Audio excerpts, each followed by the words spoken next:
నిన్న పంజాబ్ ముఖ్యమంత్రి భగవంత్ మాన్ ఒక విద్యార్థిని ప్రశ్నించింది. ఏమని?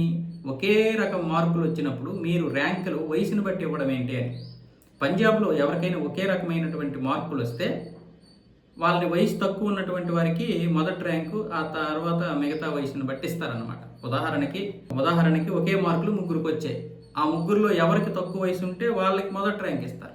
దాన్ని ప్రశ్నించింది ఆ విద్యార్థిని. ఎందుకు అంటే నిన్న భగవంత్ మాన్ ఒక కార్యక్రమాన్ని ఏర్పాటు చేశారు. అది మంచి కార్యక్రమం.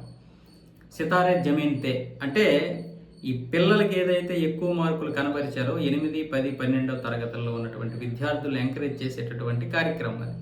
వాళ్ళందరినీ పిలిపించారు. వాళ్ళతో పాటు మిగతా విద్యార్థులను కూడా పిలిపించి వాళ్ళతో మాట మంతి ఏర్పాటు చేశారు. ఆ కార్యక్రమంలో ఈ విద్యార్థిని అడిగినటువంటి ప్రశ్న అది.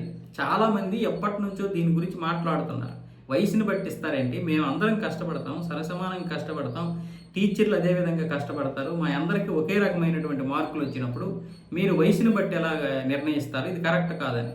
దాంతో వెంటనే భగవంత్ మాన్ ఏం చేశాడు? అధికారులు పిలిపించి మా అందరికీ కూడా మీ అందరంటే ఒకటే, ఒకే మార్కులు సంపాదించినటువంటి వారు అందరూ మాకు సమానమే, కాకపోతే విద్యా విధానంలో ఉన్నటువంటిదే అలా చేశాం కాబట్టి మీరు ఇక నుంచి అలాంటి పని చేయకండి, ఎవరికైనా ఒకే రకం మార్కులు వస్తే 2, 3కి ఒకే ర్యాంక్ ఇవ్వండి అని ఆదేశం చేశారు. అయితే ఇది విద్యా విధానంలో మార్పులు చేయాల్సి ఉంటుంది.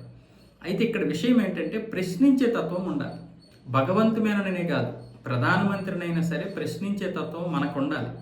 అది ప్రధానమంత్రి అనే కాదు, మన దగ్గర ఉన్నటువంటి స్థానిక ఎమ్మెల్యేని కూడా మనం ప్రశ్నించలేకపోతున్నాం. ఒక ప్రెసిడెంట్ను కూడా, అంటే గ్రామ పంచాయతీ ప్రెసిడెంట్ను కూడా మనం ప్రశ్నించలేకపోతున్నాం. ప్రశ్నించితేనే ఎక్కడైనా సరే మార్పు వస్తుంది.